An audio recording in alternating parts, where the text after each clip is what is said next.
and just me just now. All right, so we're recording the meeting. Welcome everybody to the Radical Anthropology session for this term, which is interdisciplinary approaches to psychology, archaeology, poetry, and today, modern art. An especially warm welcome to Anish and Sophie for coming to join us. And this is quite a radical departure for Radical Anthropology Group. Last term, we had a beautiful talk by actor and director Jacob Fischel on the anthropology of Shakespeare. But today our focus is on the art of Anish Kapoor, one of the world's most renowned installation artists and sculptors. Usually for RAG, art, well, modern implies modern humans in the last 100 or 200,000 years, and modern art will be referring to the Paleolithic and the last ice age. So, well, it's possible that that is not irrelevant to us today. Chris is not one of the foremost art critics in the world, but as an anthropologist, he may have something to say about the mythic, ritual, and cultural resonances underlying Anish's work. So, Chris, over to you, if you can hear me. Yes, well, it is really wonderful to be here, and especially with Anish himself. Yes, my talk was suggested to me when Jacob delivered his lecture to us on the anthropology of William Shakespeare. And that's a talk which, as we've just been hearing, Anish himself watched and enjoyed. So we have William Shakespeare and Anish Kapoor. Are they anthropologists? Well, if we just think about what is anthropology, of course, it's the study of what it means to be human. On this subject, Shakespeare said as much as anyone ever did or could possibly have done. But if you ask Shakespeare, I imagine, all right, William, what exactly is it? What's the take-home message? I imagine he would have said something like, well, I have nothing to say. And I have nothing to say, of course, is a kind of, it's a kind of motto so frequently expressed by Anish himself.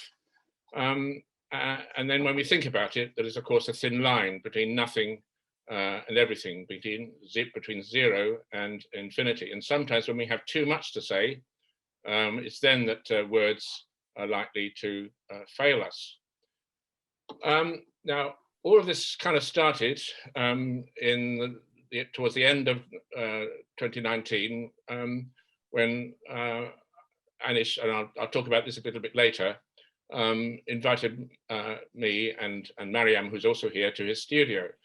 And it turns out that one of Anish's intellectual roots, as he told me, is my own work on the importance of menstruation to human origins. Like other artists who seem to have stumbled across my work, I believe Anish came to it through the poet laureate Ted Hughes's book, Shakespeare and the Goddess of Complete Being, in which Hughes cites my 1983 article, Lévi-Strauss and the Dragon. In that early essay, I provided detailed evidence that the rainbow snake, the most important divinity of the Aborigines of Australia, evidence that it is not just a mythical being, but something once real. Ritually synchronized menstruation, stretching in the form of song lines rippling across the landscape. In his Blood and Earth paintings, which is the painting which I saw, Anish takes us back to the origins of art. And Anish explains it himself. So Jacob, could you read aloud, please?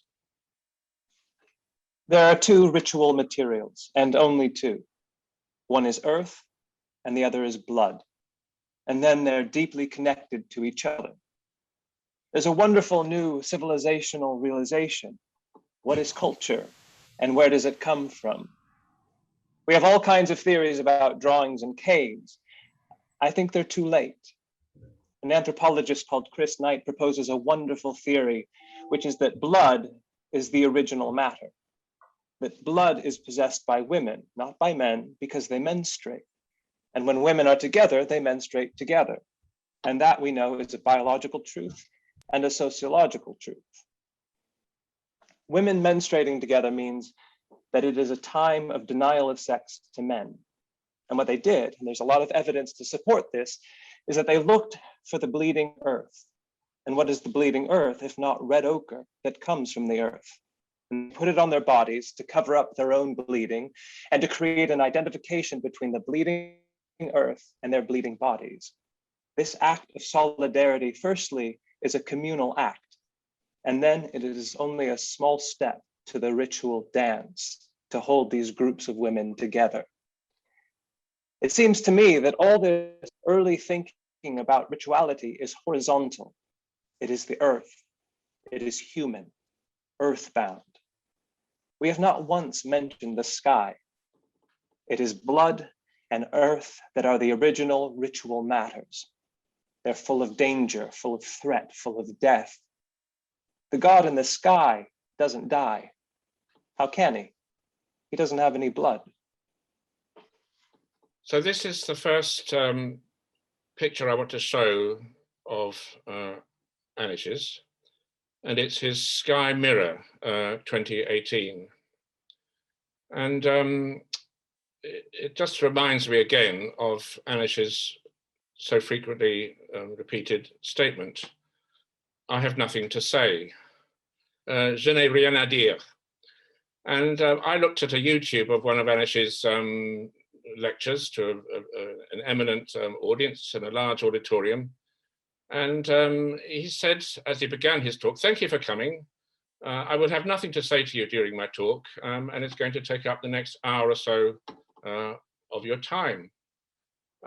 It's explicit, particularly in relationship to this sky mirror, he says, makes it clear what he's talking about.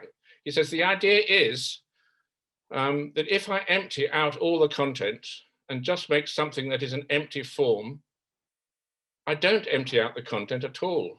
The content is there in a way that is more surprising than if I tried to make a content. And so you can see that beautiful mirror, and it doesn't put anything in there. Whatever clouds passing will be visible. Whatever bits of blue sky, whatever seagull or bird happens to fly across. And it's somehow more moving for not having any content which is man-made, which is put in there by the artist himself.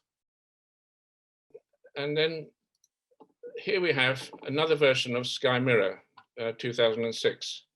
And this is in the Rockefeller Center, New York. And we heard Jacob repeating Anish's words about how the sky gods don't bleed. And here we see kind of what seems to be a follow-on from that idea, almost as if Anish is saying, down with these bloodless sky gods, bring the sky down to earth. And just so beautifully, here we have the sky brought down among us at the bottom of one of these great skyscrapers in the middle of New York. We now come to the next picture, and this is the slide which for me is the most beautiful piece of work that Anish has done. I mean, there's so many of them; it's difficult to choose. But here we have some landscape. It's actually New Zealand, but it could be Australia and many other places. And we can see the landscape has a kind of cleavage in it. And here we have the work, and it's absolutely massive. And Anish calls it dismemberment. Like all Anish's titles, this one is a pretty complex metaphor. You have to kind of know, I think, where Anish is coming from. And there's several steps involved in getting from the metaphor to what's intended. But supposing he wanted to say, as we've heard Jacob read out from Anish's own words, the goddess is horizontal, and she's part of the earth, and she bleeds. Could there be a better way of saying this? It's always fascinating to look into an artist's cultural and historical roots. When I first came into Anish's studio, I remember saying something like, well, I'm so impressed by previous works of art that I know a little bit about. And one of them, of course, is Tatlin's Tower, which I'll be showing you in a moment. And Anish and I almost had a disagreement before we even got going, because Anish said, well, onwards and upwards. And he made it very clear, saying, I prefer to go inwards and downwards. So there is definitely a reversal involved in Anish's take on the Cubo-Futurists. But I want to just show you, here we have on the left, Vladimir Klebnikov, possibly the greatest Russian poet of all time, alongside maybe Pushkin. In the middle there, Vladimir Tatlin, and finally Kazimir Malevich. And we're talking now about what happened in the build-up to the Russian Revolution. In that moment of extraordinary creativity in the arts and poetry in Europe, no group of artists went further than those who in Russia became the symbols, the spokespeople of the Russian Revolution, and did so really early on. Vladimir Klebnikov actually was a mathematician who thought that he had predicted the revolution in 1917, predicted in 1912 that a Tsar would fall in 1917. And his view of language was that it's kind of rubbish. Language is useless because words have conventional meanings, and conventions are precisely what we need to get rid of. And so he thought that what humanity needs to be liberated is a completely different language, but a language of intrinsically meaningful sounds. And so, being hostile to language, he helped with others to invent what he called Zaum, which means trans-rational language. Again, Klebnikov would have definitely said, I have nothing to say, words fail me, and we need something completely different to express this moment in time. Then in the middle, we have Vladimir Tatlin, and I'll be coming to him in a moment, because his point was really about the importance of scale. And of course, we all know that Anish's motto has been scale. If you really want to change the world, think big and produce to scale, to adequate scale. And then on the right, we have Malevich, Kazimir Malevich. Now, in 1913, these anarchists, communists, revolutionaries staged in St. Petersburg an opera. And it was a complete shambles, a complete disaster. The audience were furious. They chucked things at the actors on the stage. The whole thing ended in pandemonium. The police were called, and it was a complete disaster. But it's a disaster that in Russia, artists haven't really forgotten. And the opera was a story about victory over the sun, as if the sun was kind of the problem, an excess of light. We've got to somehow defeat the light, almost let there be darkness. And the prologue for this opera was written by Klebnikov, my great hero. The libretto was written by Alexei Krychonik, one of the inventors of trans-rational language, Zaum. And the stage design was Kazimir Malevich. And you can see at the back there, the curtain at the back is a sort of bit of gray or peeling apart a bit. Well, that is, of course, the famous black square of Malevich. And why is that significant? Well, the black square has been described as the first time someone made a painting that wasn't of something. It's like back to ground zero, let's start from scratch. Malevich himself wrote about this piece, this painting, in 1927. He said, in the year 1913, trying desperately to free art from the dead weight of the real world, I took refuge in the form of the square. Well, now to Anish. This is 2016, Gathering Clouds. And the whole room is kind of empty except for these holes. So Malevich did a square. Anish doesn't like squares, he prefers circles. And when you look at these dark holes, it's actually as if there's a hole being burnt in your retina. It's like the world is sort of cut away and you look into absolute nothingness. And Anish, commenting on this work of his, says, imagine a space that's so dark that as you walk in, you lose all sense of where you are, what you are, and especially all sense of time.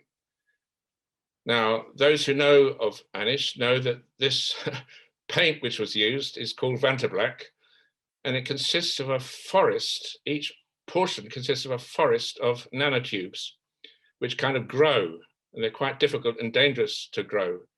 And when rays of light enter into that forest of nanotubes, they don't come out. Nothing comes out. It's the blackest black that there ever was. And so I do absolutely think that Anish is building on Malevich's Black Square, but doing a damn sight better and making sure that the squareness of the square is inverted into something more, well, I don't know, we'll talk about that later, what it is about the circle and cycles, and we've heard, of course, at the beginning from, well, as Jacob was reading out, that makes Anish, makes his heart beat. So here we have, and I was mentioning Tatlin. On the bottom left there is Tatlin, and inspired by Vladimir Klebnikov, Tatlin built this extraordinary monument, which became known as the Monument to the Third International. So I'm sure everybody here knows Karl Marx helped build up the First International. It kind of fell apart. Then there was the Second International, but the Second Socialist International ended up with all the different components of it supporting their respective monarchies and killing each other in the trenches. So that wasn't too good. And so the idea was quite logically, actually, that we need a new international. But perhaps more important from our point of view here was that Klebnikov believed that sovereignty needed to be accorded to the heavens, to the nocturnal sky. So this monument is a version of the ancient idea on earth as it is in heaven, remembering, of course, that in the Cuba Futurist case, this wasn't subordination to a patriarchal God. You bring heaven down to earth by rising up, by an international uprising to construct heaven down on this earth. If you just look at that model there, you can see what's kind of happening. It's a little bit to detect, but this is cubism scaled up, because at the bottom is a vast cube, which was designed as a conference center for all the Soviets from around the entire planet to work out their plans. And it circles around, revolves around, rotates once a year. In the middle is another cubist geometrical element, the pyramid, which circled once a month. Next up was a cylinder, which was designed to circle around, rotate once a day. And then at the summit, a radio transmitter moving around every hour. So clearly, the Tower of Babel, which of course was designed to reach to heaven, is a precedent, is the kind of part of the inspiration of all of this. This is Pieter Bruegel, the Elders painting, and perhaps this gives me an opportunity to get back to this idea again of Anish's, that I have nothing to say, that art doesn't mean anything. Obviously, this painting here is about something. It's about an Old Testament legend, namely the victory of a jealous God over internationalist humanity. Humans were getting together, extraordinarily ambitious, with a shared language, building a tower to reach heaven. So that's what this is about. But now, of course, I want you to think of Tatlin's Tower and then think of the actual builders of this monument. And it does look as if monuments rather similar to this were in fact being built in Babylonia in the prehistoric past. When it was being built, was this monument about something? I kind of leave that question. Was it about something external to itself, or was it itself intrinsically its own meaning there for a reason? Well, this is Tatlin's Tower as dreamed up by the artist. 100 meters taller than the Eiffel Tower. It's been described as the world's biggest perpetual calendar. In that sense, perhaps something like Stonehenge or Avebury Stone Circle. We've had talks here by Lionel Sims on Stonehenge and Avebury Stone Circle, and I'm convinced, as many of us here are, that those monuments were built to mark a transition from kind of ruled by the moon to ruled by the sun. In other words, from an essentially lunar calendar, increasingly with the rise of agriculture, to a seasonal, in other words, a solar calendar. But here, quite clearly, this calendar, if that's what we want to call it, is going in the opposite direction. It's not going from darkness to light. The idea is to get back to the dark.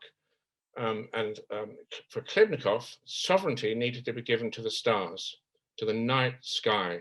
That's where wisdom lies. That's where sovereignty should reside. So this is, and I'll come on to exactly why we know that in a minute. This has been described as the greatest piece of architecture never built. Greatest piece of architecture never built. Symbolizing for all of us, I think, the failure of the greatest revolution ever attempted since the one revolution, which we know that worked, and we know that particularly because that's what we study in the radical anthropology group, the revolution that made us human. This was a revolution kind of on that scale, but of course, as we all know, it tragically failed. It didn't reach, as it was intended to do, immediately reach to other participants in World War I, didn't reach to Germany, it sort of did, but it failed. And of course, the whole revolution ended up in absolute tragedy. But the failure to build Tatlin's Tower was kind of just emblematic of that tragedy. So the point about Tatlin's Tower, and this is where I had a little bit of an argument with Anish, is that it's not onwards and upwards, really. It kind of is, but it isn't. So if you open the shutter on a dark night when there's no moon in the sky, and you just leave it there, and you're pointing at the pole star, that's where Tatlin's Tower was aimed at. It was tilted at 23 degrees. Well, as the Earth spins around the sun, it tilts at 23 degrees from the vertical. And our planet's immense moon keeps this stable, which is, of course, why we have seasons. And this darkness we're looking at is what you see at night when the moon is new, when it has come down in indigenous belief around the world. This is the darkness you see at night when the moon is new, when it has come down to consort with women on this Earth. When the brightest object in the night sky has come down to Earth, and all indigenous people everywhere have some version of this idea that woman's biggest husband is the moon. So now, just coming to Tatlin's Tower, this is a view of Tatlin's Tower from below, and this is actually a reconstruction of Tatlin's Tower attempted at the Hayward Gallery in London on the South Bank in 1972. But you can see that from underneath, it's not onwards and upwards. It's at an angle. It's cyclical, and it's, as I say, bent at this degree, 23 degrees, aiming at the pole star. So maybe now I've said enough about the Russians, and we need to get to Anish. And here we have the Olympic sculpture built in 2012 for the London Olympics, the ArcelorMittal sculpture. And viewed from underneath, you can see that it's this intestines, coils, it's coiling. It goes up, but of course it then spills over and coils inwards and downwards.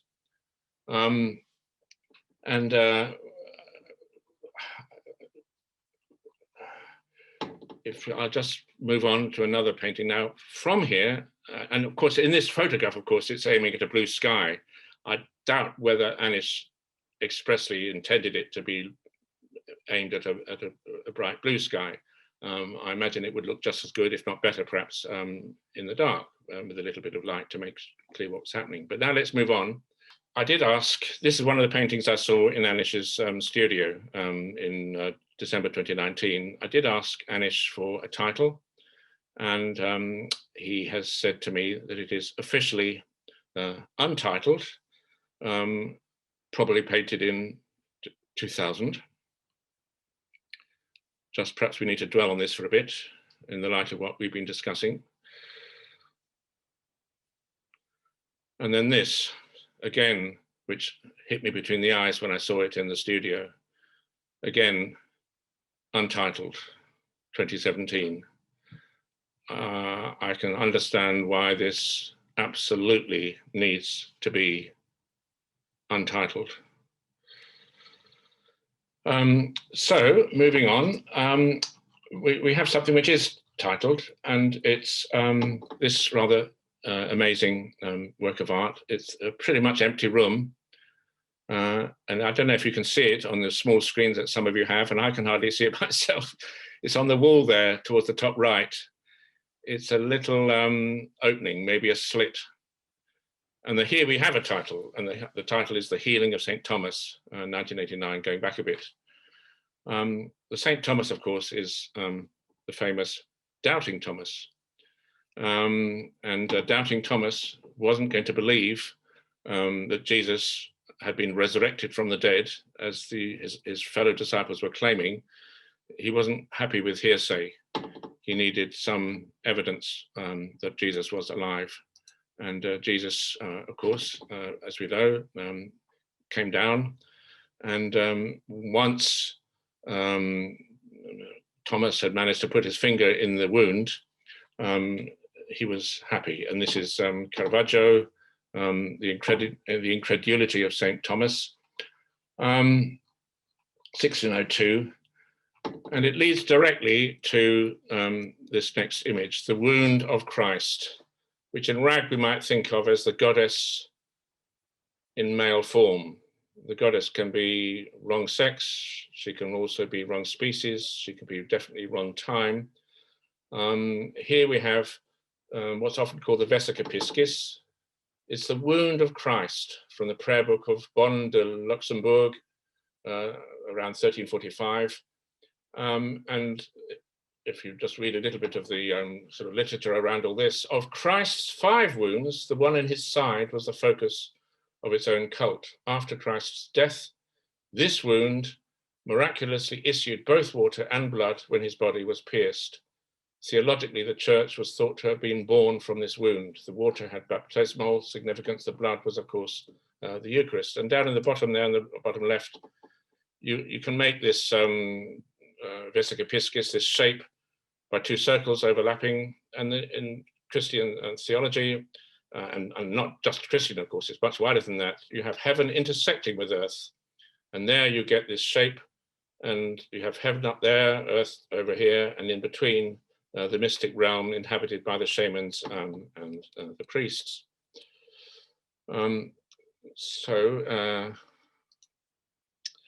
Vesica Piscis, there's not a church anywhere which doesn't have the whole, this image of this shape with, of course, the Virgin emanating from it, clearly a womb shape with the Virgin Mary with Jesus arising. And as we look at that shape, we're looking at the origin of the sacred. Where does the sacred come from? If it's the blood of Jesus, where does that blood, which renders us sacred, what's its ultimate source? It's pretty unmistakable. So now I'm coming to controversy. And this is from The Economist of May 14th, 2019. And the heading here is Anish Kapoor's menstrual art and the vexed question of appropriation. Can a man deal with women's issues? The British artist wonders. Is a man allowed to? Well, when I came in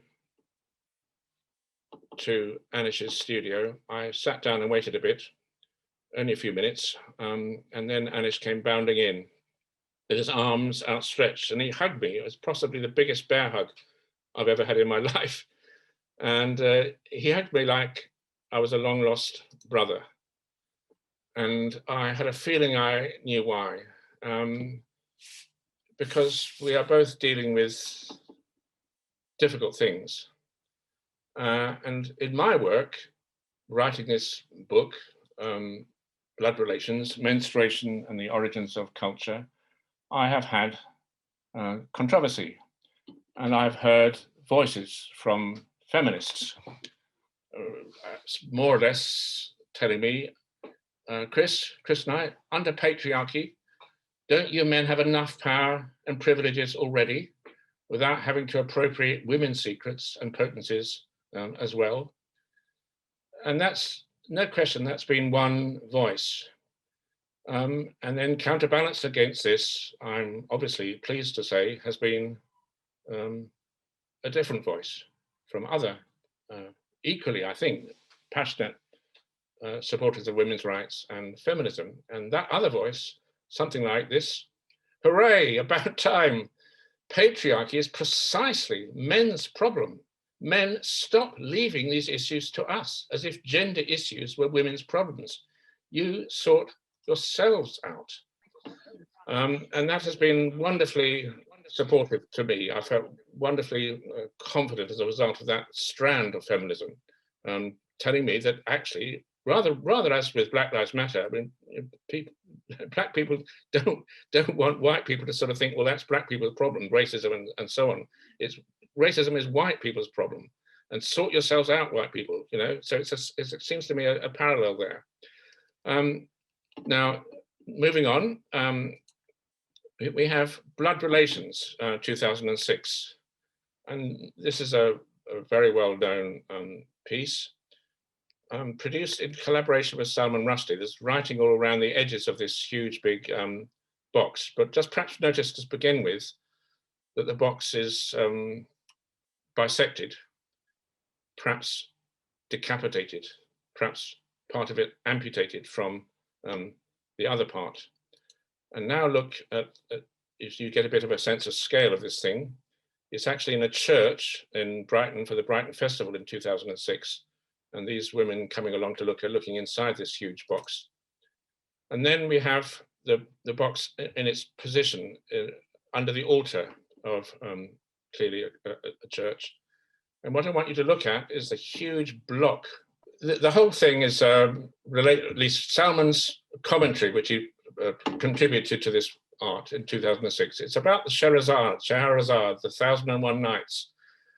And these are Salman Rushdie's words. The human body contains 6 quarts, 5.6 liters of blood. And now this refers to the 1001 Nights. And so it refers to the legend, which Rushdie thinks has probably got quite a bit too much truth in it, that actually a sultan rather enjoyed taking his vengeance on women by having sex with them and then killing them in the morning. And Rushdie is saying the human body contains 6 quarts, 5.6 liters of blood. If the virgins were killed as animals were, that is to say, by having their throats slit so that the heart could go on pumping, then almost 18,000 liters of human blood would have poured out of 3,000 odd necks. Enough blood to fill 90 baths, enough for Shahryar and Shah Zaman to bathe once a month in human blood during the 3 pre-Scheherazade years, and for Shah Zaman to go on bathing in this fashion monthly until he too saw the light. And so Rushdie is asking us not to be too romantic and you know, not to sort of prettify this whole 1001 Nights legend. We have here serial sexual murder in this way morphed into what we in RAG consider the time-resistant syntax of ritual and myth, the syntax that, of course, Jacob was discussing and discovering in Shakespeare. In other words, the syntax according to which all the world's mythology is about this world, the world of the living, the other world, the world of the dead, and the movement between the two, So you move from life to death, and that's not magic. But then you come back from death, the dead, and that really is magic. But what shifts you to the other world is the flow of blood. And in our view, that is ritual blood, which kind of ends your role as a wife or husband and exchanges your husband role for your brother role. So the husband or wife dies, the sister or brother comes alive, and this goes along with a lunar rhythm.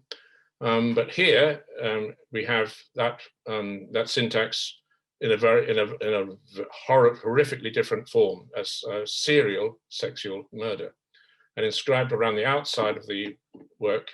If you expand it a bit, you might be able to see some of the lines that Rusty wrote. Ah, the malice and treachery of womankind. And then again, another line, did these women truly love their blood-soaked lords?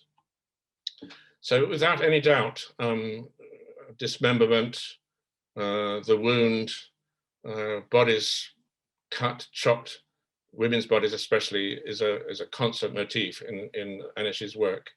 So here we have a wound, beautiful piece of work, it seems to me, 1988. Mother as mountain, possibly wound, but clearly more potent and assertive. And just note that how the powder from the coloring the piece of red is spilt across the floor. Again and again, Anish wants to prevent us from putting his artworks into a box separate from where we are. That boundary between the gallery and this world is now deliberately smudged by making sure that plenty of beautiful red powder gets onto the floor of the workshop. And in his workshop itself, there's this extraordinarily kind of messy on purpose with everything. You can't walk anywhere without treading over stuff. So this is a virtual Svayambhu, 2007.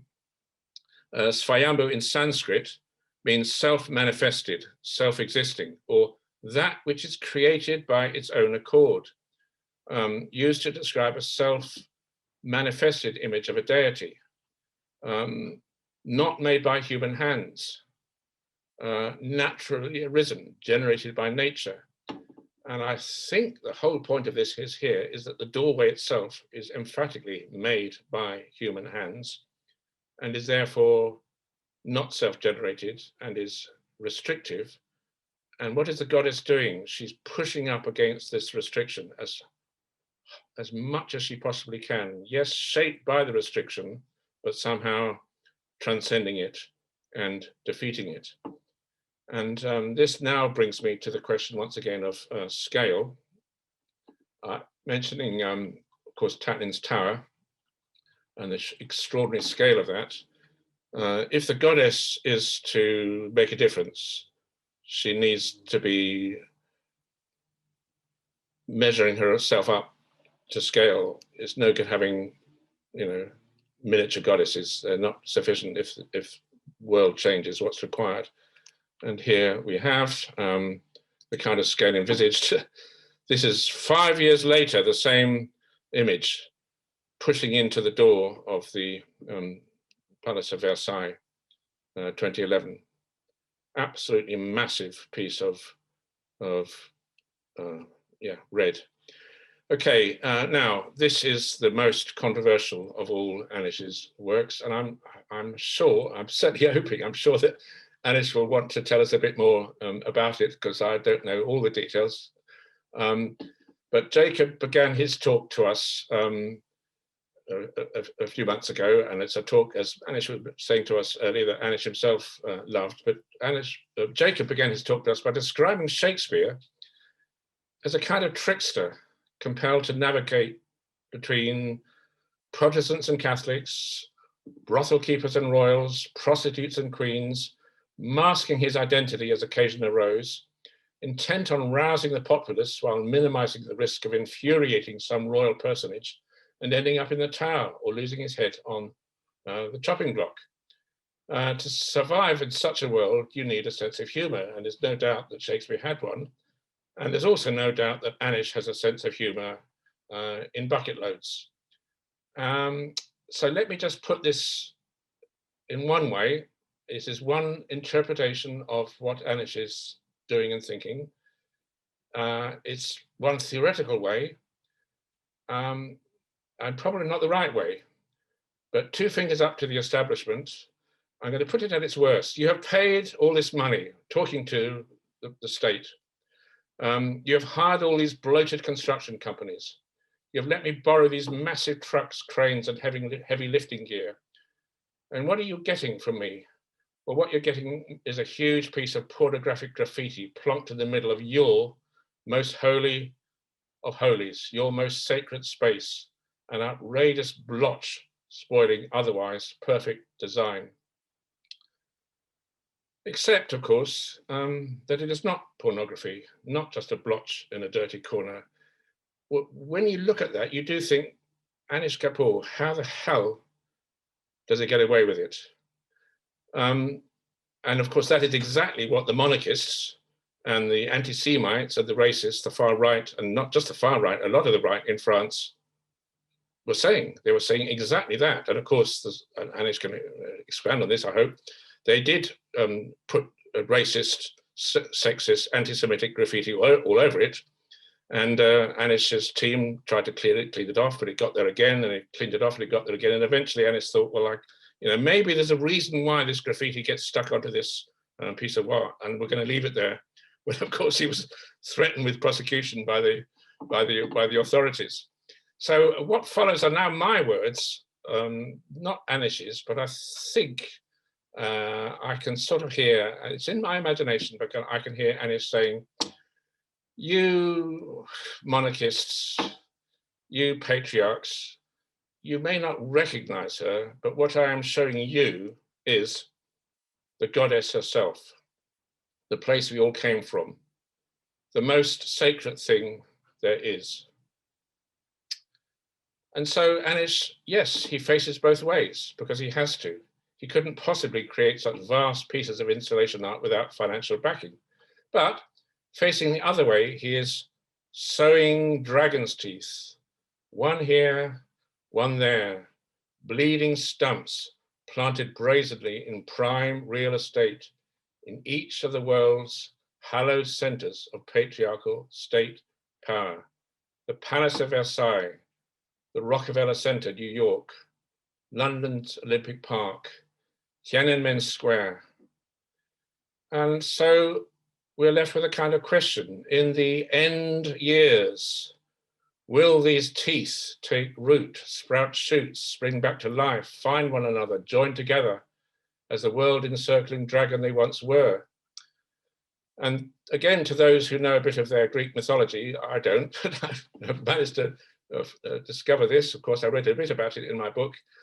The worst fear of every dragon slayer is that as he chops his enemy, the many-headed she-serpent, as he chops it into pieces, his fear is that he might leave bits of flesh to bleed, so that the disjoined sections of womankind remain free to connect up once more and fight back.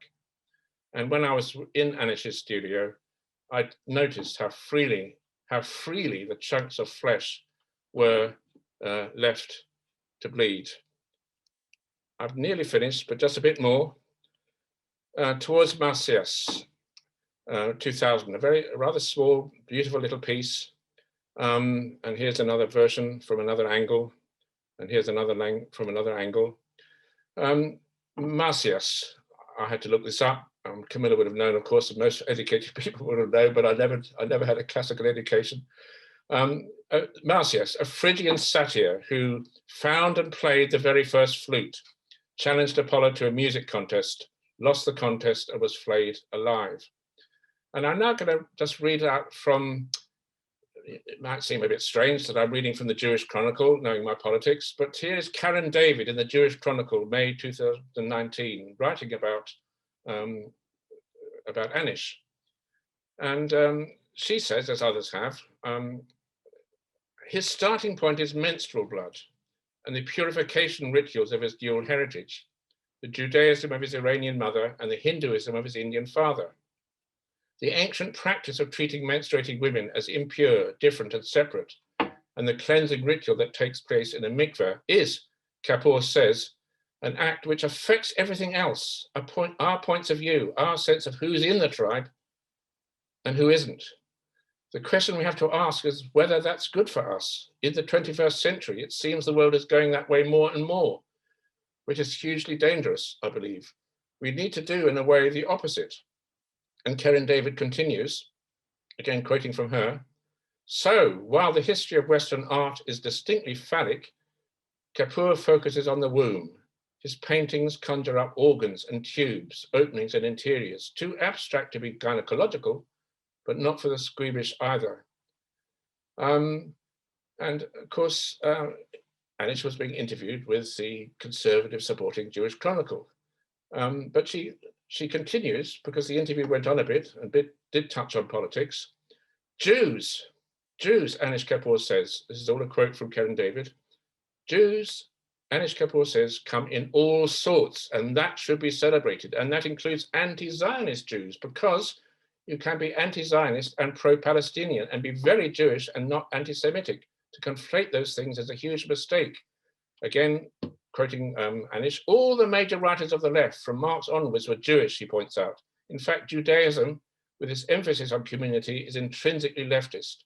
I implore our Jewish sisters and brothers to be not taken in by the right-wing press, including the Jewish Chronicle, she asked.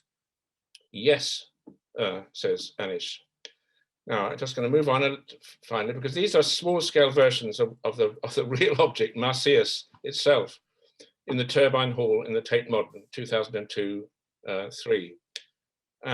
This is, I think, I'm right in saying, the largest art gallery, the largest hall to hold a piece of art, I think, in the whole world. And it's absolutely massive. And one of the points about it is that as you look at this, you're never bigger than it. It's always bigger than you, and you can't grasp it. It'll always grasp you. It's just so immense. You're reminded of the blind man touching the elephant. He can't encompass it. The scale is just extraordinary. And I don't know if you can see this, but down on the bottom left there is a person, a man, absolutely minuscule. And so once again, we have the goddess, I think.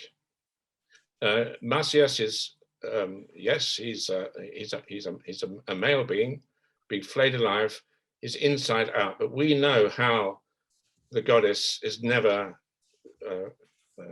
uniformly feminine. She is wrong sex, wrong species, wrong time. She's always trouncing any attempt to put her into any kind of category. And this massive image of the goddess, you could just see, is again striving to get out, striving to escape man-made confines. I'm going to return to this absolutely beautiful image now. I have tried to illuminate here the connection between the work of an artist in the study of what it means to be human and that of an anthropologist. And I've asked Jacob to read out a passage, a bit long, from a chapter of mine where I deal with the Australian Aboriginal rainbow snake, a regional version of the pan-human winged dragon, which is the Aborigines people's principal divinity. Just as Anish says, just look at it, it is earthly and horizontal, in no sense a bloodless sky god.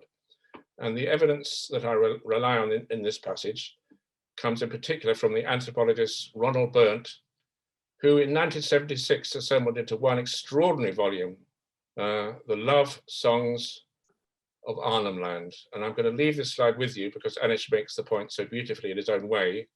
And if Jacob, you could just read out that passage while we leave this slide up there. In such coastal songs, the connection between menstrual blood and monsoonal rain is conceptualized through images in which the blood pours down from women's vaginas into each major vagina place of the land itself, the life-giving waterholes, streams, and inlets on which fertility depends, and flows thence into the sea and into the clouds that rise from the sea, returning later transformed in the shape of the dark monsoonal storms and floods which swallow the earth. In this scheme of things, Human and natural cycles of renewal are mutually supportive and sustainable through the same rites. The skies and the landscape are felt to beat to human rhythms. Everything natural, in other words, is conceptualized in human terms, just as everything human is thought to be governed by natural rhythms. Physiographic features of the countryside, as the anthropologist Ronald Berndt puts it, were traditionally likened to male and female genitals, so that imprints in rock told of a mythic act of coitus. A sacred waterhole was a vagina. A shining white substance on a rock surface seemed like semen. Berndt phrases this in his own way by commenting that the Aboriginal intellectual projected his own belief system on the environment in which he lived. He saw within it the same forces operating as he identified within his own process of living. But projection is perhaps an inadequate term. If synchrony of the kind this book has described was at one time central to Aboriginal life, it would seem that rhythmic nature was projecting her logic into a listening human culture, as much as the other way around. There seems no reason to discount the Aborigines' own belief that in their rituals, they are drawing upon natural rhythms and harmonizing with them to the advantage of their relationship with the world around them. It was not that man was dominating nature, but neither was it that human society stood helpless in the face of nature's powers. Rather, human society was flexible enough and sensitive enough to attune itself finally to the rhythms of surrounding life, avoiding helplessness by replicating internally nature's own dance. Nature was thereby humanized, while humanity yielded to this nature. If the hills felt like women's breasts, if rocks felt like testicles, if the sunlight seemed like sexual fire and the rains felt like menstrual floods, then this was not mere projection of a belief system onto the external world. This was how things felt, because given synchrony and therefore a shared life pulse, this was at a deep level how they were. I think there's something very powerful about this, walking this tight edge between, is this women's secrets? Are these men taking over these women's secrets? But yet they're so important that they actually are the producers and generators of the whole of humankind, that there must be an oscillation and interdependency between both men, women, and everyone in between. This is such a powerful thing. Just one thing that always strikes me in the discussion is Chris was showing in print from journals like The Economist and the Jewish Chronicle and other places, people label Anish's art in terms of menstruation, and that is even when they didn't necessarily understand any particular links to the work of Chris Knight. But of course, the whole thing about art, the whole thing about symbolic culture, the whole thing about metaphor is nothing is ever fixed. Everything is always transformative, that you can't just you call something, well, that means that other thing in terms of a code. It's always bigger than that. It's always generative of change. And that is the entirety of symbolic culture in itself. And I think there was a wonderful aspect of Chris's discussion of Anish's amazing work, that we had to come to these things, look at it very obliquely. We had to find the tracks of the meaning that stood for another meaning, for another, because what after all is God or goddess is what can generate all these completely manifold meanings. The rainbow snake generates the whole of the rest of creation. It isn't just defined in terms of any one, just menstruation. That is the generative principle of everything. And the scale of Anish's art is telling us about how how huge that is and what the potential of human change is. That is the size of the revolution. That is the scale of the revolution we need. We've got people lining up. We've got Amy. What about Amy first and then Jerome? Who else? Thanks, Camilla. This question that's been coming up of, women's secrets, are men usurping the secrets, makes me think so much of the work of Peter Redgrove and Penelope Shuttle and their work with dreams, and that sort of metaphorically the dream cycle representing the menstrual cycle, so that one doesn't need to physically bleed to go through the cycle of the moon within the body, because they're doing it in their own psyches. And that's where metaphor is born for us. That's where our symbolic culture emerges, and where so much art develops is within the dream cycle.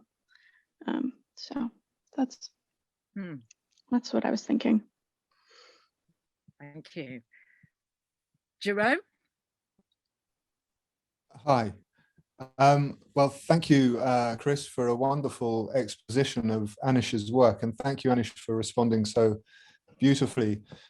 It's a very moving to, as you rightly pointed out, Anish, to think about this art in terms of, awakening, or dragon teeth, as Chris, I think, described it, ready to connect up and awaken the serpents.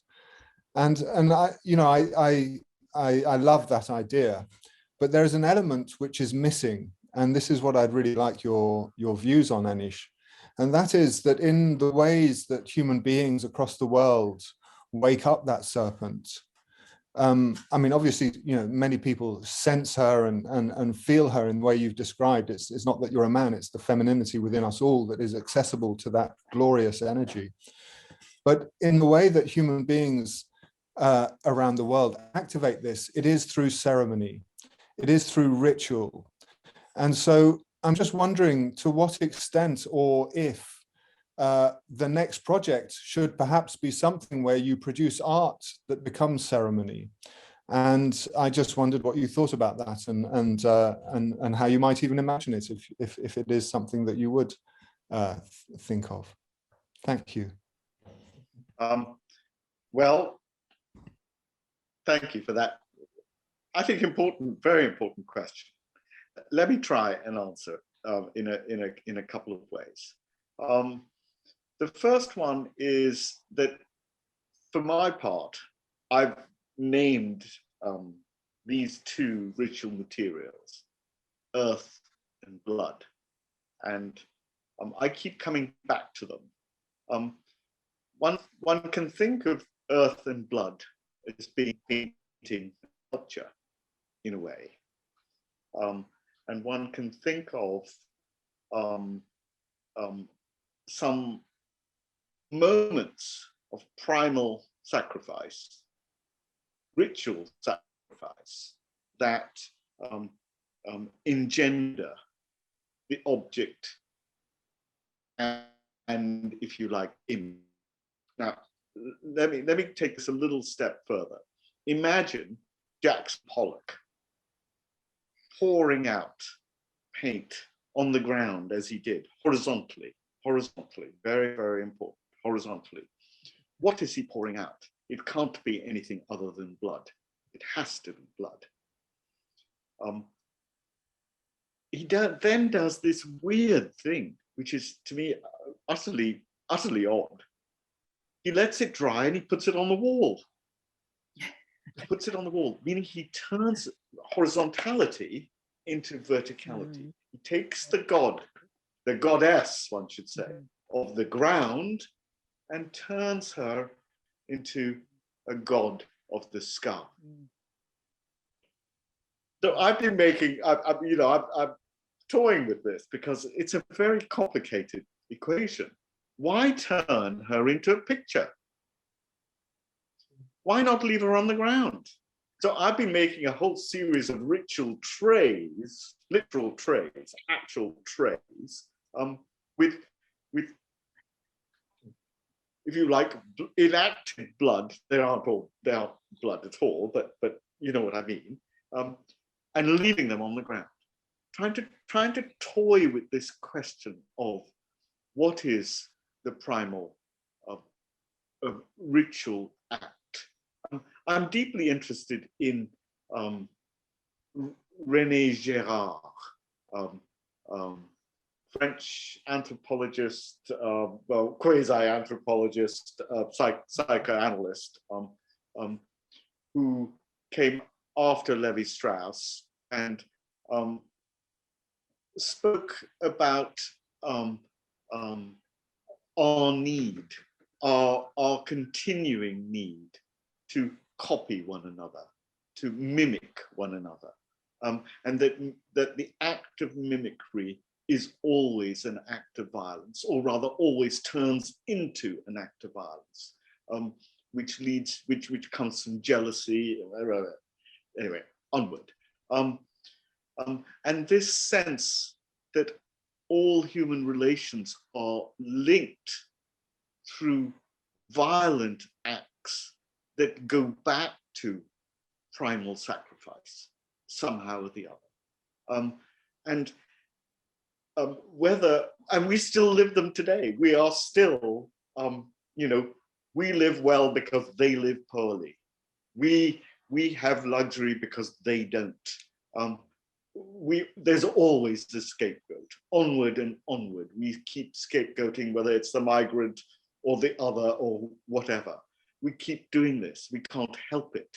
And it's as if it is a continual turning of horizontal into vertical, of that which lies on the ground into that which becomes edifice for us to worship, to call God. But of course, as we've been saying, as Chris has been saying, that one doesn't bleed.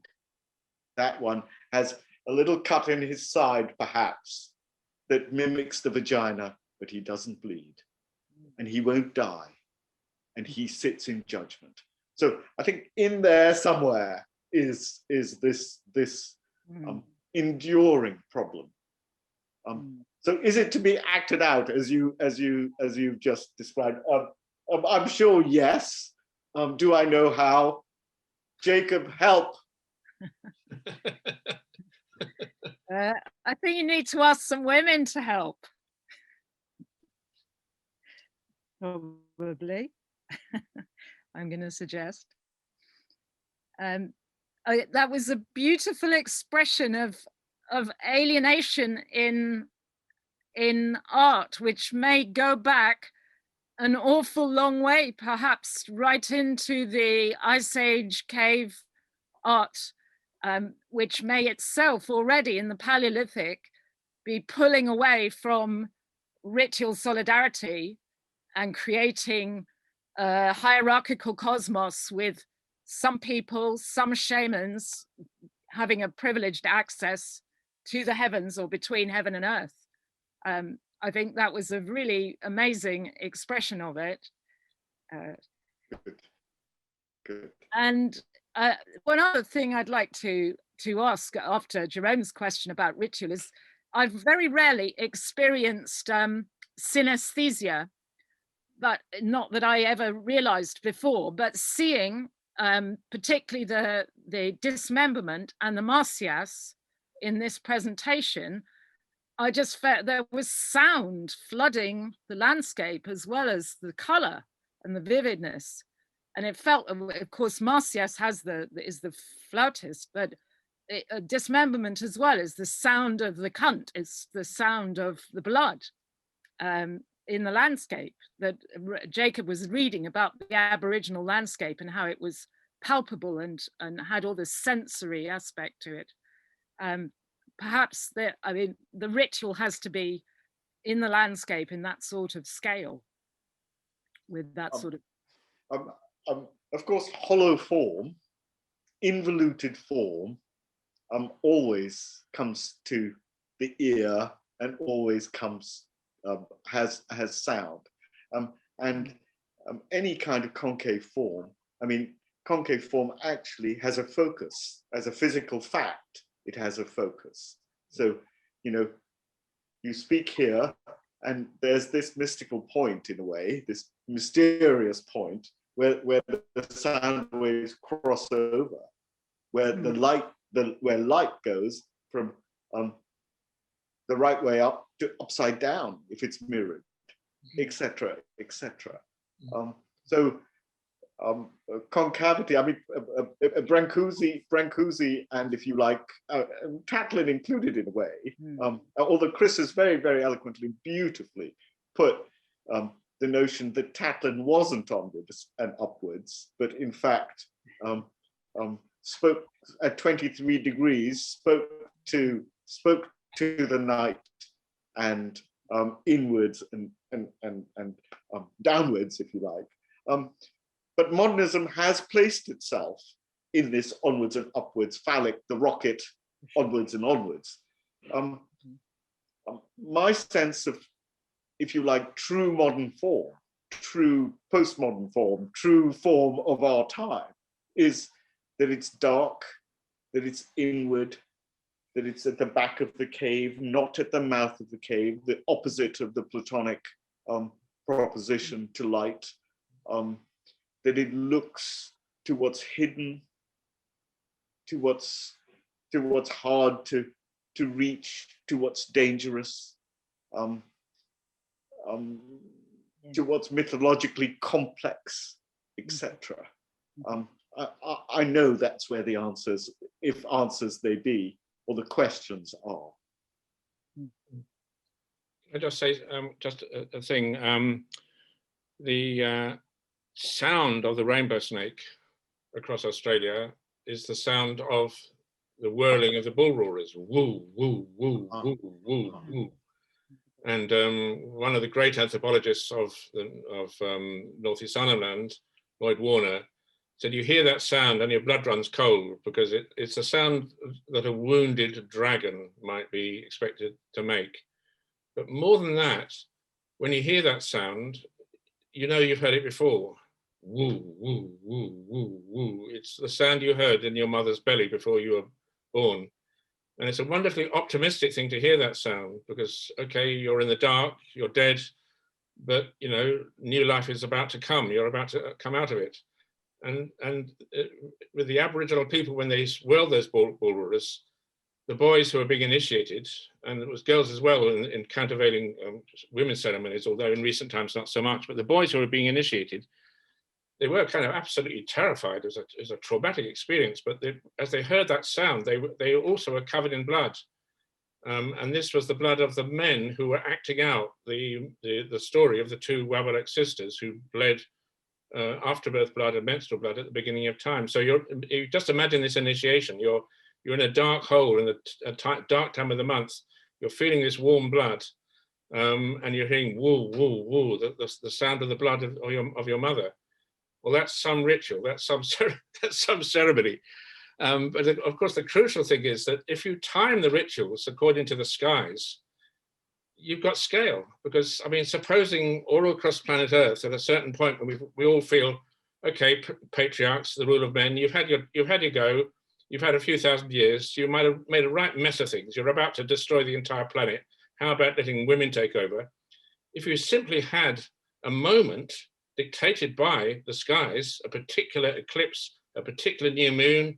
There's a massive eclipse across the States, I think in 2024, but just choose a moment for your ceremony and you've got scale. You've got the bits of the Hydra, the bits of the dragon joining up, provided women are in the lead. And I just think that you are maybe a bit like me in your own way. I mean, you know, I'm completely outclassed by the scale of your achievements, but it just that maybe those of us that have been involved with this, we can hopefully at our best we're kind of we've reached the sort of gates of maybe. I mean, Karl Marx talking about the Paris Communards storming the gates of heaven. Maybe we've sort of knocking up against those gates, but obviously the thing to do if we've got those keys is to open the gates, and women need to rush through because it does seem to me that although we're all got a feminist side to us, it's not quite good enough. I mean, real women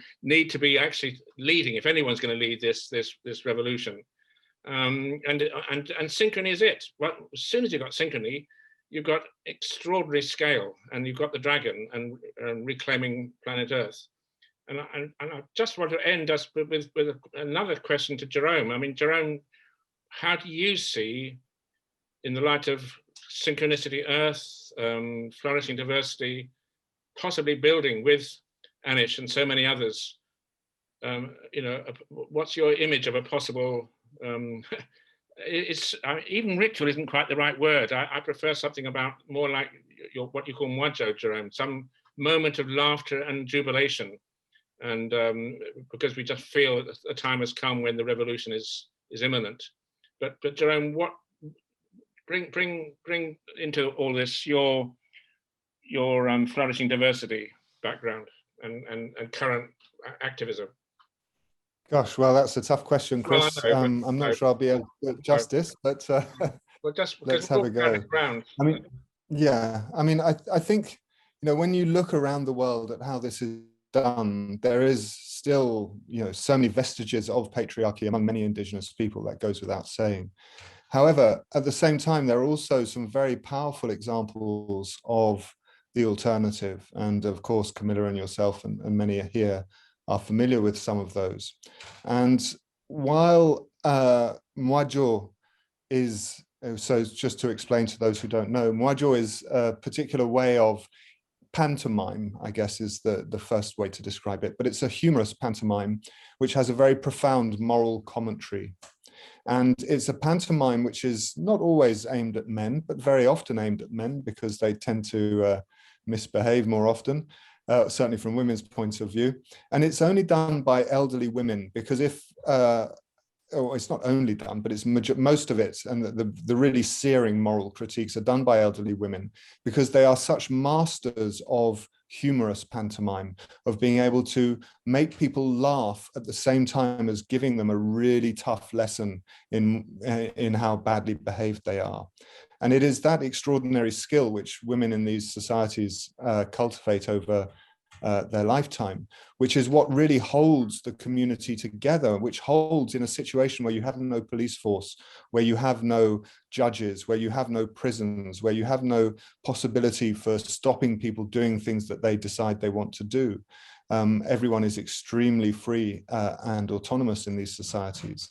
It is that extraordinary ability to shame with deep humor that is the saving grace. And perhaps it is that shaming with deep humor, which is the challenge that people need to think about, and women perhaps.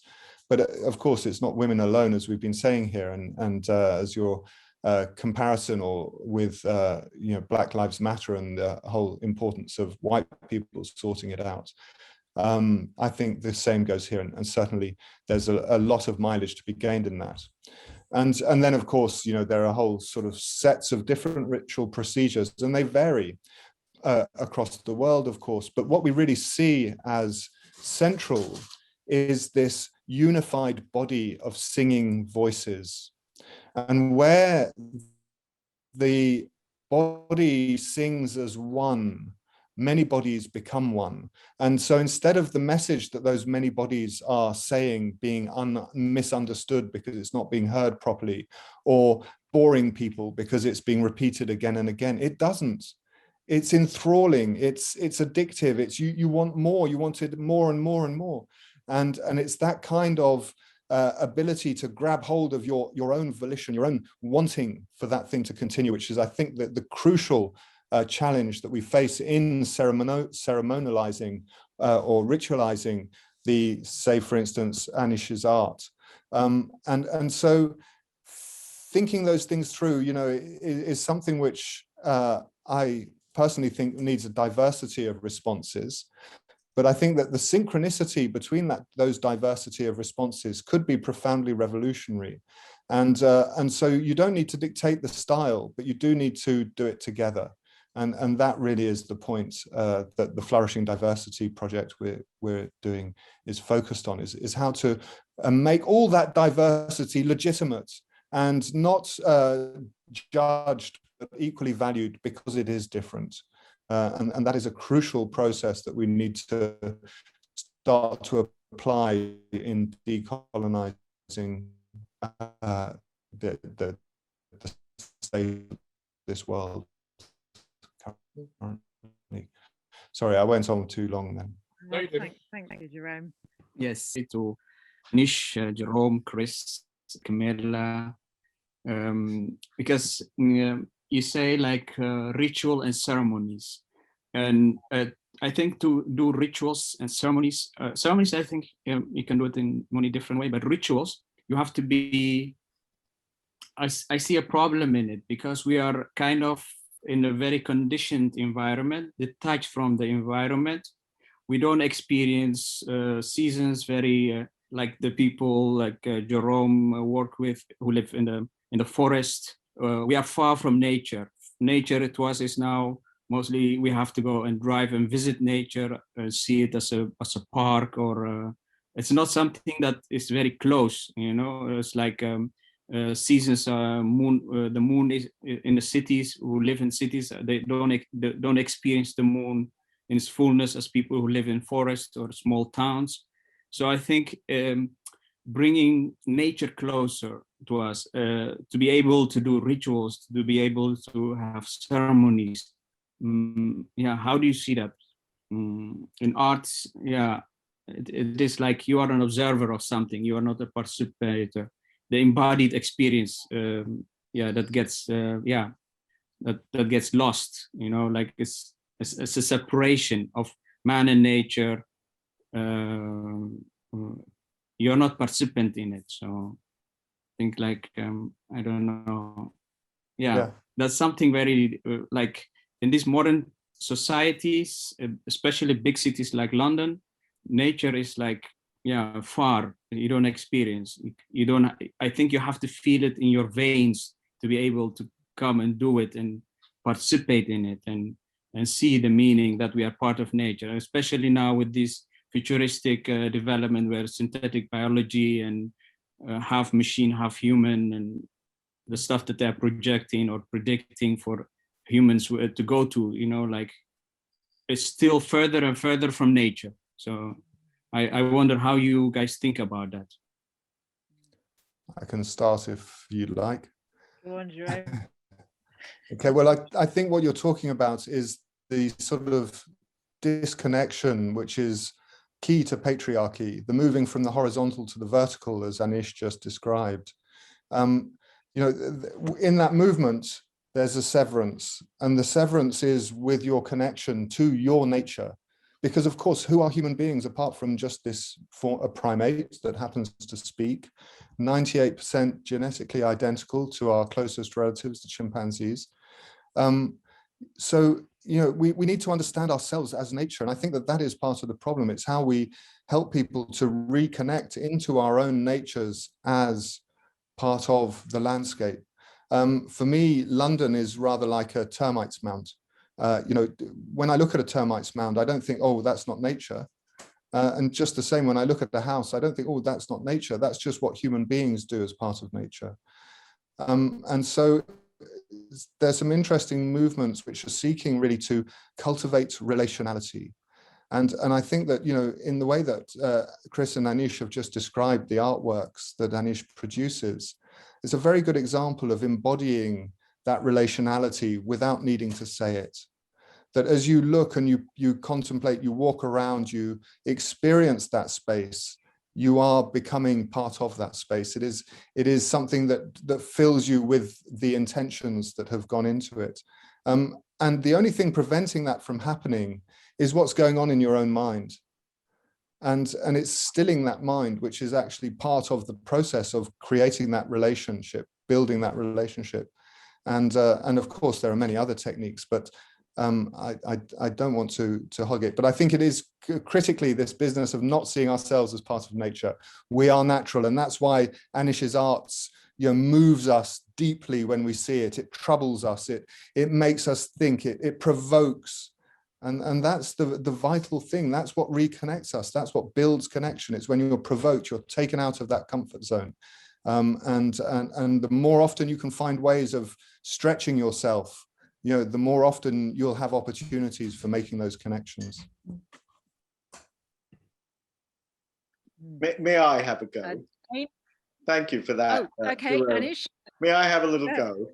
I'm going to say, Yeah. well, of course, we live in a time when we are more acutely than ever aware of how endangered the so-called natural is. But this is an old story that goes back certainly to before the Industrial Revolution.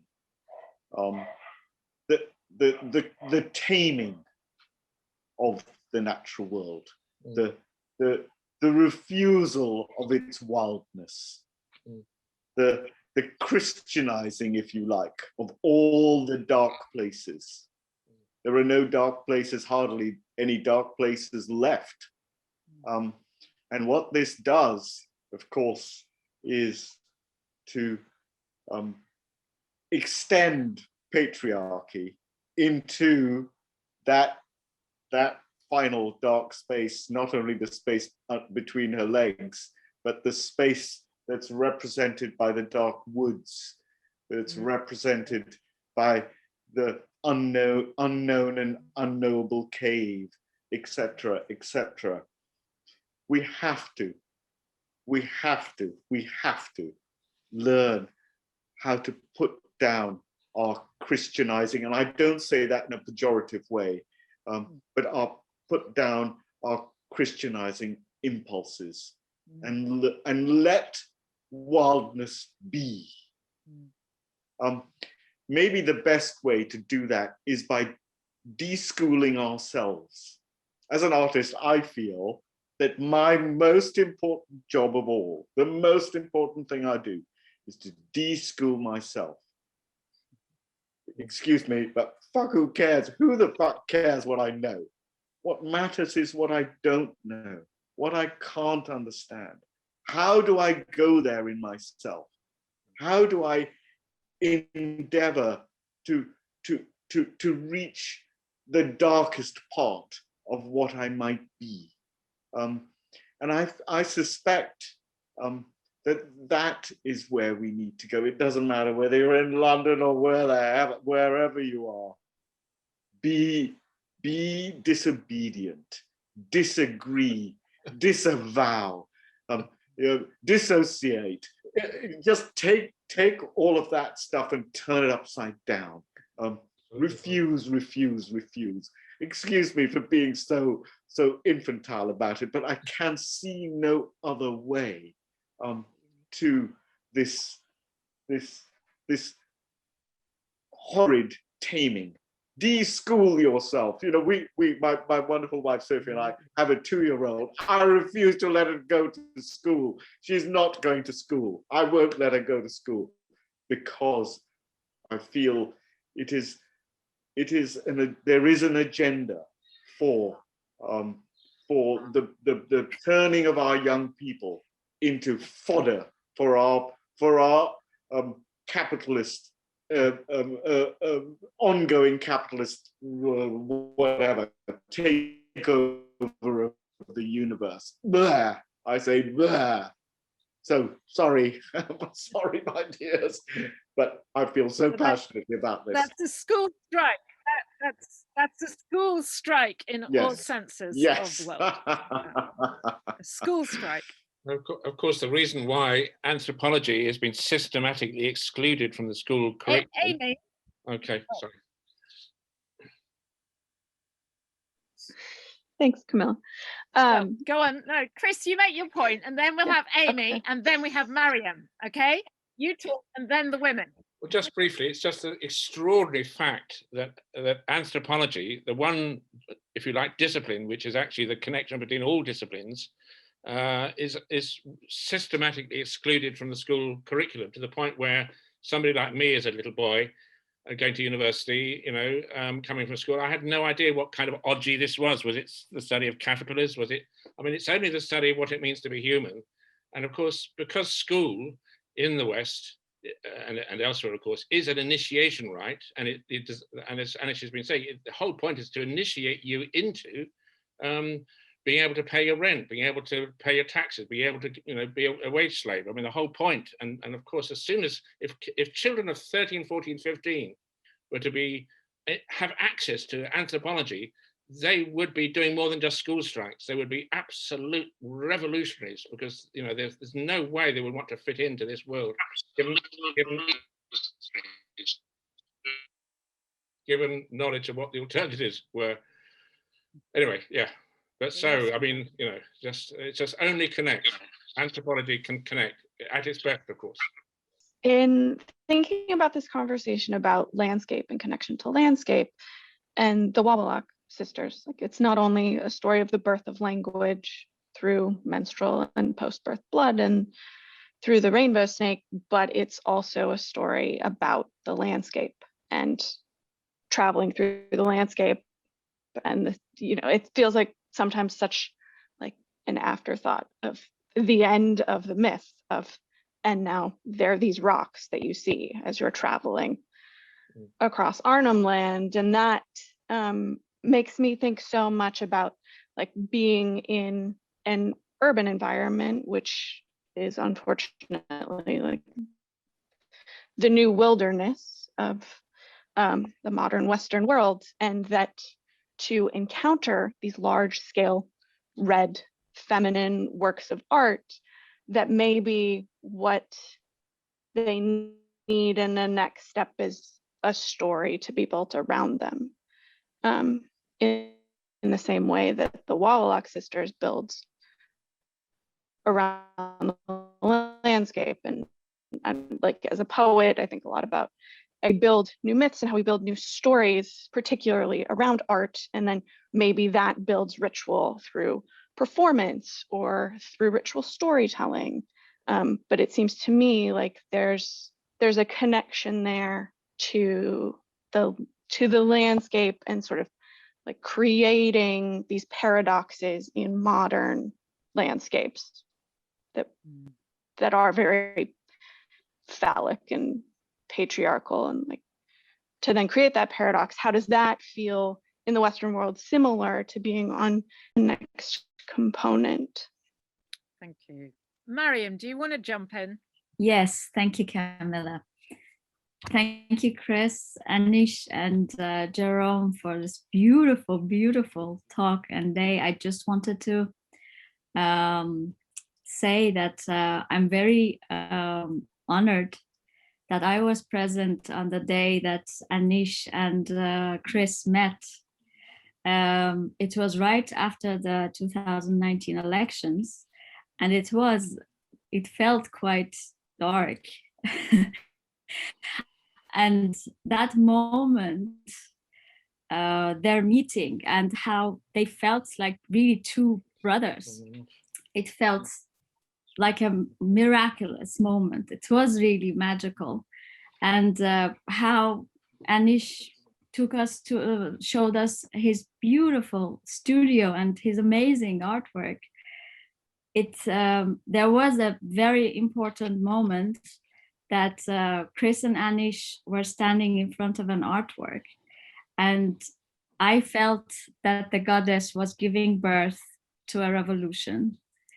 This was a very, very meaningful moment, and I hope that from their collaboration, a beautiful movement comes out that extends to the society and to everywhere. I would love to see that. Thank you both for creating this magic in front of our eyes. Oh, thank you so much. Thank you so much, Miriam. That's very, very, very touching. Very touching. Yes.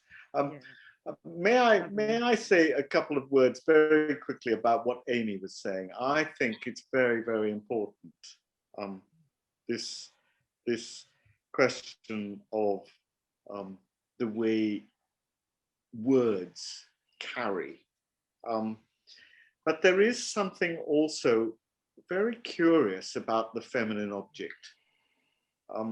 Let me I'll put it in a very simple way. Chris talked about the work I made at Versailles, as I say, I can be naughty. I'm naughty. I like being naughty. I called it Dirty Corner. Of course, Versailles is the Sun King's palace. You know, the sun rises above and glows over Louis the 14th or whatever. And here I was putting weirdly, let's say at least a negative object. I don't think it's that vaginal, but okay. More of these so-called feminine objects, these involuted things, these things that speak of an inside, to put it in the most mild way, and stick them out there, if you like, in opposition to or in contrast to the ample display of upright standing objects, which mostly, weirdly, don't even have scale. You know, the thing about a tall building is, most tall buildings, not all of them, but most of them, is that they determine their scale by the size of the door or the window. So as they're just bigger doors and windows piled on top of each other. And they always remain human in some weird way. So especially feminine objects or involuted objects which don't determine scale. They are deeply mysterious and confusing, and people hate them. Why remains a complete mystery to me. Thank you. Wonderful point. Taking the cue from Anish about being naughty, one of the possible strategies is that women or female beings or trans women have to be very naughty and actually, in some sense, appropriate these phallic objects so as to provoke or force the involuted objects perhaps onto men or those who are trans men. So we know from the original human revolution that there was this gender inversion constantly swapping around between sex and gender. And that may be part of the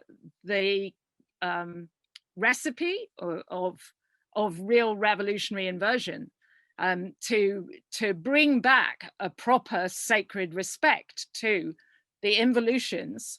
Somehow women have to get hold.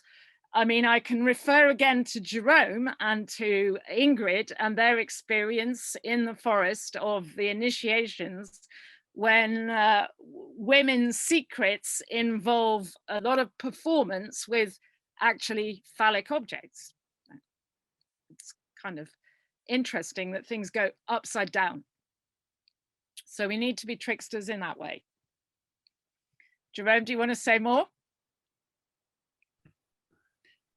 I'd sort of like to start with art and the city. We have got so many phallic objects here in our, say in London, right? Everything is phallic. What I would love to see is art coming out of galleries into the community. And I'd love to see every single concrete wall displaying the world through the legs of women. Every one of us is grown in a womb. Every one of us is here because we've come through a vagina. And what we really wish to see in the world, we could beautifully display that through the legs of women. And this is what the Bayaka women also teach. They teach the men, you want this. Like one traditional midwife once, who held a newly born baby girl in her lap and then slapped her hand on her vagina and said, this is what glue's meant to us.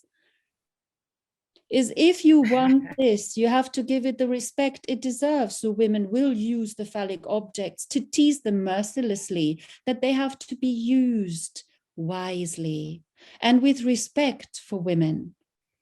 So you know, making this, normalizing this a little bit. Let's get the art out of the galleries and into the streets in a very meaningful way. Yep. Perfect. Dasha, do you want to say something? We're going to wind up soon. Yep, thank you. I appreciate this very much, and it's just very inspiring. Just want to say that if we're going to change the world, however, we've got to start with children, because otherwise it's wounded adults just confronting other wounded adults. Early experience really matters for how your brain works, what psychological worldview you have. The Freudian ideas about what those things are, the Oedipus complex and all, that's really reflective of the lack of nurturing, that there wasn't enough nurture. Boys need more of it, longer. That means breastfeeding and holding and touch, etc. Otherwise, you get into these fantastical, strange ideas and threat reactivity.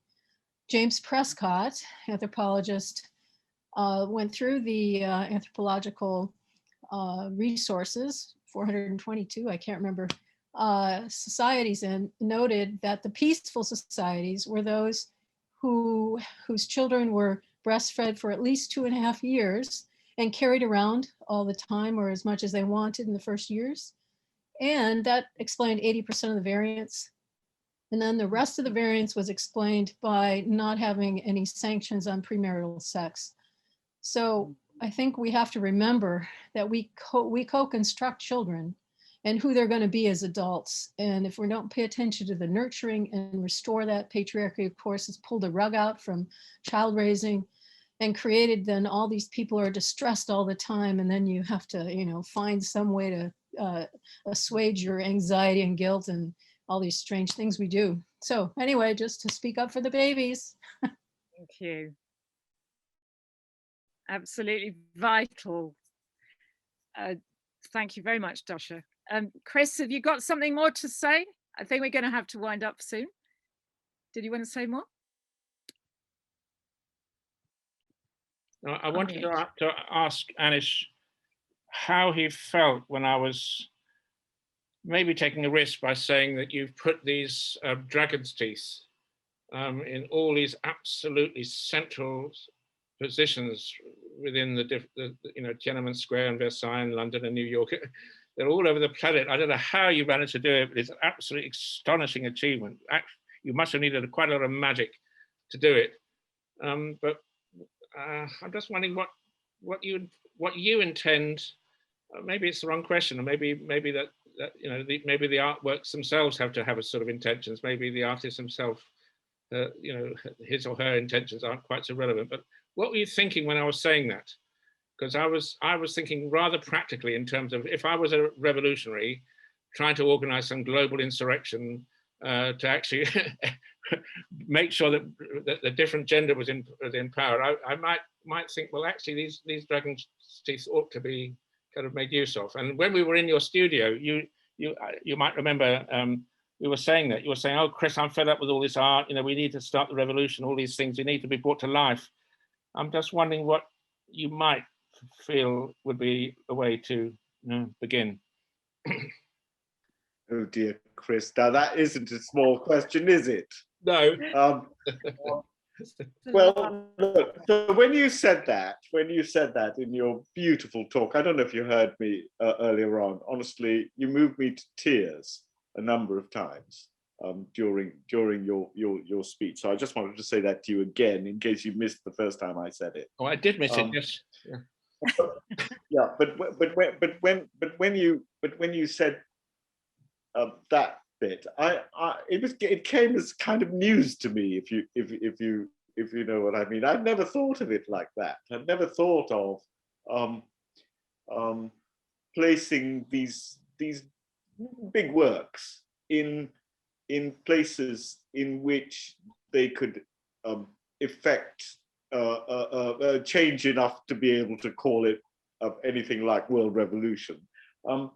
We have to, as has been said by so many people here, of course, we have to change the psychic space that we have come to occupy. I firmly believe that poetry, art, theatre, and the arts in general can help to move the spirit to those places. Can we at the moment step outside the terrifying ubiquity of a capitalist agenda? Very, very difficult. I see that the art world, just like all other worlds, is completely enmeshed in commodity. You know, is that what we do as artists? Make stuff for the market?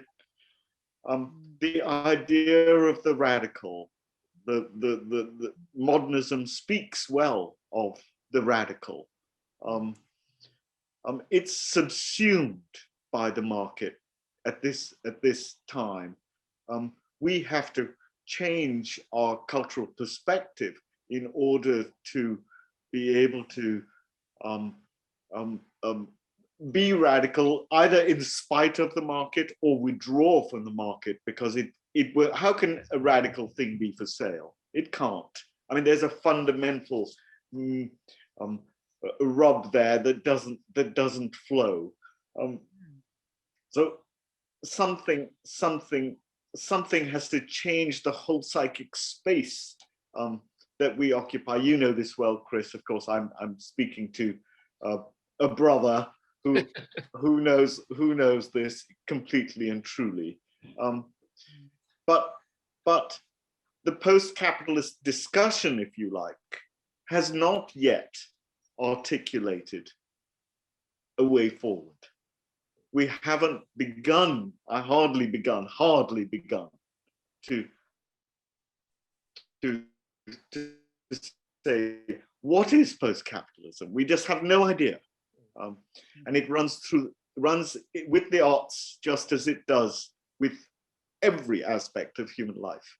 The unsatiated desire created by the capitalist machine keeps us constantly wanting, keeps us and all our brothers and sisters constantly wanting. How are we going to go beyond that? There's so much work to do, and it frightens me. Honestly, I've got to say, it drives me to tears. This sense that at least at present, there seems to be no other direction. Tell us, dear Chris. Tell us. Well, we don't have any answers, but there's a word which may be part of it, which is called lunarchy. Yes. Yes. And the idea is that we don't get rid of capitalism. We don't get rid of capitalism. We just put it we just put it temporarily in a place. So a little bit of capitalism for 2 weeks. But what the problem is that it's taking the piss. That the capitalism is taking up all of our hours, all of our time. And we need a little bit of it boxed in with revolution, between like revolution, bit of capitalism, another big revolution, another bit of capitalism. Noon as a clock. I mean, that is something like what the human revolution did. If you think of the kind of competitive sexuality that primates, particularly chimpanzees, get into, is something like a kind of primordial anticipation of capitalism. The revolution didn't abolish sex, it kind of put it in its place. It's something you can do, but don't let it take the piss, don't let it govern your life. All that competition which naturally comes out of sexuality, keep it in its place and make sure that the overthrowing of all that keeps on popping up. But don't have a revolution which is designed to be the final one. The revolution has to be, you need to be, this is the way we've been putting it, you have to know how to lose, as well as, by all means, power is wonderful stuff, but you need to seize it, but you also, very important, you need to know how to surrender it in order to seize it again. And the moon was the clock that gave us life on Earth, and why not get back to that one? I'm sorry, that's a bit short, but we've thought of these things for a few years, and they may end up to be part of a solution. I can see Jerome smiling, and which is good, because it's certainly the idea that woman's biggest husband is the moon. Of course, that means that, you know, a mortal man, a husband, doesn't have unconditional sexual rights in his wife. He's got to know how to give that up, because the moon, from time to time, once a month, will have priority. So this sounds as though we need to surround and bring back to life the amazing stumps and bleeding chunks that Anish's art has left all over the world in urban landscapes and various landscapes. We need to surround and bring them back to life by the phases of the moon, and embody and make them embodied, make them part of real ritual performances in accordance, in synchrony across the planet, but with flourishing diversity, as Jerome tells us. That might be part of it. I'm not sure we're going to sort out all the answers here this evening, but it does feel like it's a sort of beginning of the beginning, possibly, of beginning to sort out some answers and some vision for possible futures. I think it may be time to say thank you to everybody, to all the participants, for this amazing discussion. And wow, it has been quite something for RAG. Thank you to Chris, for his very provocative talk. Thank you so much to Anish and Sophie for coming and telling us so much of what your art is about. Thanks Jerome, Mariam, Isyas, everybody, Amy, Dasha, everybody who's been so eloquent in their thoughts. And yeah, this has been a very special evening indeed. So thank you very much. Thank you. Thank you. Thank you so much, Camilla, for keeping us all in order and for moving this on in a beautiful, beautiful way. It's not about order, we need disorder. Definitely. Yes, indeed. Indeed. Yes. Lunar order. Lunar order. Yeah. So, goodbye. Goodbye, everyone. Good night. Thank you.